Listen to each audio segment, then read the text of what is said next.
Welcome to SN classes. This is Neha Khurana. So guys, आज का मेरा टॉपिक है क्लास 7th एनसीईआरटी सिविक्स, जिसमें मैं आपसे आज डिस्कस करूंगी लेसन नंबर 2, स्वास्थ्य में सरकार की भूमिका। और लेसन 1 जो है मैंने डिस्कस कर लिया है, नीचे डिस्क्रिप्शन बॉक्स में उसका लिंक आपको मिल जाएगा। तो चलिए वीडियो शुरू करते हैं। और वीडियो को शुरू करने से पहले ये कहना चाहूँगी कि प्लीज़ आप लाइक, शेयर एंड सब्सक्राइब जो है लास्ट में ज़रूर करके जाइएगा। तो चलिए गाइज, आज की वीडियो हम शुरू करते हैं। गाइज, इस पूरी वीडियो में आपको स्वास्थ्य के बारे में पता लगेगा। कुछ ऐसी टर्म्स हैं जो आज आपको पता लगेंगी कि स्वास्थ्य है क्या, कैसे कैसे हम जो है बहुत सारी योजनाओं का हम यूज़ करते हैं, निजी प्राइवेट जितनी भी हैं आज जो है आपको इस पूरी वीडियो में देखने को मिलेगा। और इसमें से मैंने ये चूज़ किया है कि जो मेन पॉइंट है वही मैं आपको करवाऊँ। तो चलिए गाइज, लेसन की शुरुआत होती है कि लोकतंत्र में लोगों की अपेक्षा रहती है कि सरकार उनके कल्याण के लिए कार्य करे। बिल्कुल, अगर हम कोई सरकार को चुनते हैं तो हमारे दिमाग में यही रहता है कि जो सरकार है वो हमारे कल्याण के लिए कुछ ना कुछ ज़रूर करे। जो वो हो सकती है शिक्षा, हो सकती है स्वास्थ्य, रोजगार प्रदान करने, गृह निर्माण, सड़कों के विकास, बिजली उपलब्ध कराने के माध्यम से हो सकता है। ये जो है हम सारी अपेक्षाएं, जितनी भी अपेक्षाएं हैं वो हम अपनी सरकार से रखते हैं, और सरकार उनको परिपूर्ण करने में भी जो होता है सहायक रहता है कहीं ना कहीं। और कहीं ना कहीं जो है कि इसका हम लाभ भी नहीं उठा सकते, और कहीं पर इसका हम लाभ बहुत अच्छे से उठा सकते हैं। तो चलिए आज शुरुआत करते हैं स्वास्थ्य के बारे में कि स्वास्थ्य में सरकार की भूमिका किस प्रकार होती है। तो हम स्वास्थ्य स्वास्थ्य बोल रहे हैं, तो देखते हैं कि स्वास्थ्य है क्या। एनसीईआरटी में स्वास्थ्य का अर्थ बताया गया है कि हमारी बीमारियों और चोट से मुक्त रहना, पीने के लिए हमें स्वच्छ पानी प्रदान करना, प्रदूषण मुक्त वातावरण मिलना, भरपेट भोजन मिलना, और घुटन भरी जो अवस्था है उसमें ना रहना। तो ये अवस्था जो है घुटन भरी बताई गई है। ये कैसे कैसे हो सकती है कि हम उसमें ये कह सकते हैं कि जो है हम स्मोकिंग वगैरह ना करें, ठीक है। और एक हमारी होती है जो हम टेंशन में रहते हैं, उसको घुटन भरी अवस्था हम बोलते हैं। तो स्वास्थ्य के बारे में जो एनसीईआरटी में सिर्फ इतना ही बताया गया है और आपको सिर्फ इतना ही याद रखना है। चलिए आगे बढ़ते हैं कि जो हमारा नेक्स्ट टॉपिक है कि भारत में स्वास्थ्य सेवाएं, हेल्थ केयर इन इंडिया, कितनी जो है सेवाएं जो है हमारी इंडिया में हमें सरकार ने प्रोवाइड की और हमें कितनी पहुंच पाती है, तो ये आपको पता लगेगा।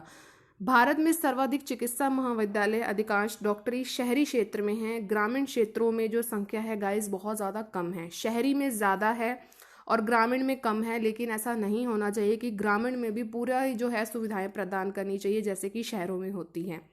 और हर वर्ष हमें लगभग 1500 डॉक्टर जो है योग्यता प्राप्त करते हैं, हर वर्ष होता है, ठीक है।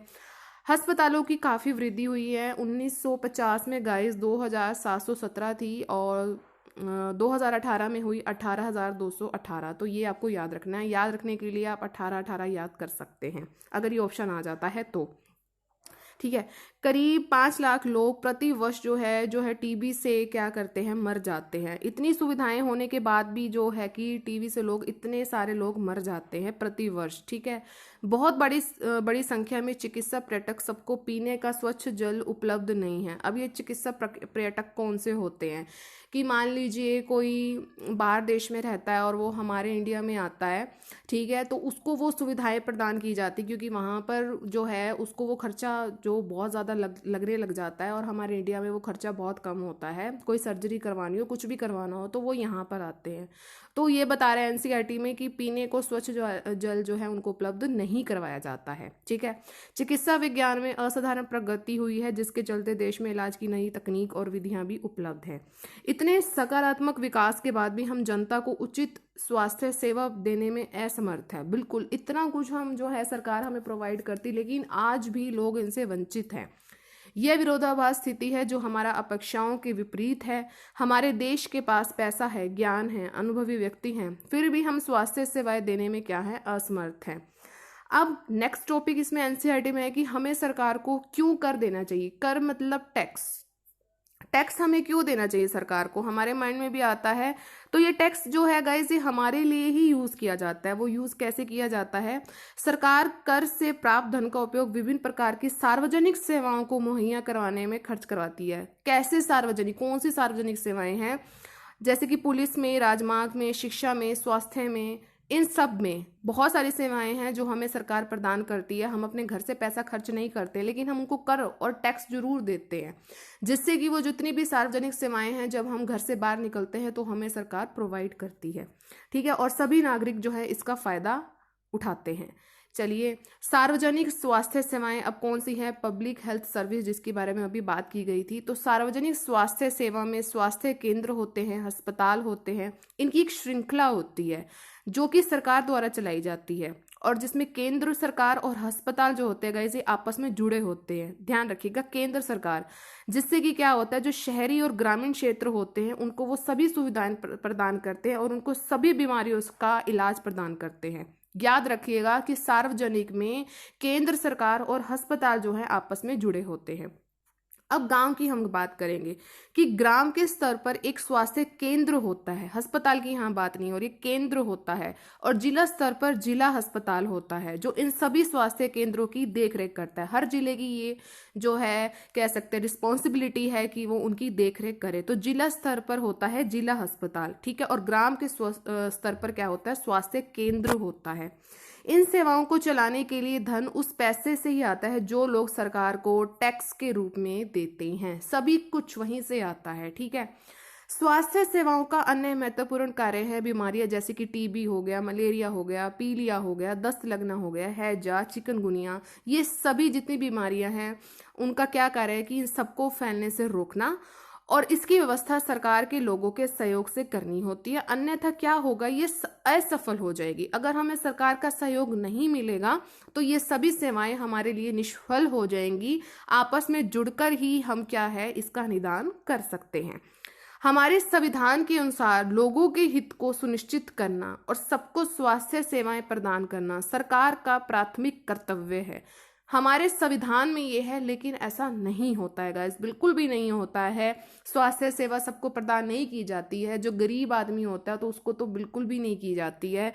लेकिन जो संविधान में ये मेंशन किया गया और सरकार का प्राथमिक कर्तव्य भी है, वो करता भी है कहीं ना कहीं, लेकिन जो है आम जन को ये जो है सुविधा नहीं मिल सकती, ये मेरा मत है।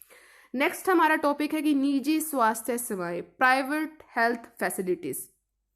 हमारे देश में कई तरह की निजी स्वास्थ्य सेवाएं जो हैं पाई जाती हैं। बड़ी संख्या में डॉक्टर अपने निजी दवाखाने चलाते हैं, क्लिनिक जो छोटे छोटे होते हैं। मान लीजिए आपको बुखार है, खांसी है, तो उनकी क्लिनिक में आप जा सकते हैं। काफ़ी संख्या में यहाँ पर प्रयोगशालाएं हैं जो परीक्षण करती हैं, विशिष्ट सुविधाएं उपलब्ध करवाती है, जैसे कि एक्सरे है, अल्ट्रासाउंड है, तो ये आपको प्रयोगशाला में ही जाकर करना पड़ता है। अस्पताल में भी एक जरूर प्रयोगशाला होती है जहाँ हम शुगर टेस्ट करवाते हैं, ब्लड टेस्ट करवाते हैं, तो ये वहीं पर होता है। एक्सरे और अल्ट्रासाउंड भी वहीं होता है। ओके, निजी स्वास्थ्य सेवाओं पर सरकार का स्वामित्व और नियंत्रण नहीं होता है। सार्वजनिक पर होता है, निजी पर नहीं होता, ये ध्यान रखिएगा। यहाँ मरीजों को इन सेवाओं के लिए धन खर्च करने पड़ते हैं। निजी स्वास्थ्य सेवाओं पर सस्ते तरीके उपलब्ध होने पर भी कई दवा जो होता है कि दवाइयाँ बहुत महंगी हो जाती हैं कि उनमें वो अपना भी जो है कमीशन जोड़ लेते हैं। बहुत से लोग क्या होते हैं उनको खरीदने में असमर्थ हो जाते हैं, इसलिए उन्हें बीमारी के समय जो है ऋण लेना पड़ता है, ठीक है। तो ये बहुत बड़ी समस्या है क्योंकि जो ये दुकानदार होते हैं ये अपना भी इसमें जो है कमीशन जोड़ लेते हैं। कुल जनसंख्या के 20% लोग ही बीमारी के दौरान आवश्यक दवाइयों को खरीदने में सक्षम होते हैं। मान लीजिए 100% है तो उसमें से 20% लोग हैं जो उसको खरीद सकते हैं, बाकी 80% तो मान लीजिए कि वो झूलते ही रहते हैं। एक अध्ययन में पता लगा कि जो लोग अस्पताल में किसी बीमारी या चोट लगने के कारण भर्ती होते हैं उनमें से 40% लोग जो है खर्चों का भुगतान करने के लिए क्या करते हैं, पैसे उधार लेते हैं या अपनी क्या करते हैं, वो कुछ अपनी संपत्ति को बेच देते हैं। 40% लोग, तो आप ध्यान सकते हैं बहुत बड़ा ये रेशो है।